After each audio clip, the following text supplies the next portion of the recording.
እዚህ ሰፈር እኮ ኬኔዲ ሞቷል የሚል የለም። ስራው እስከ ትውልድ ነው። አንዘብማ ንብረትማ ኦሪጂናል ዘጠናዎቹ ነው። ጥሩ ምግብ ያለበትን ቦታ የሚነግር የታክሲ ሹፌር ነው። ቅዳሜ ማፍታሙሽ ነው።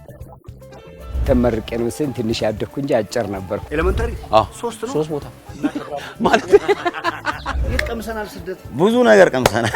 አይለቅም ሰፈሩ። ዋናው ቤተ መንግስት ጋር ያለው በብረት የተሰሩት ቅርጾችን ቃስ የሚሉትን የሰሩት የጉላ ሰፈር ሰዎች ናቸው። እስከዛሬ ባለማወቄ እጅ በጆሮ ይዤ ምናምን ነው መስማት የነበረብኝ። ሲጠየቅ ነው የሚመለሰው። ተቻችሎ የሚኖርባት የፍቅር ሰፈር ነች።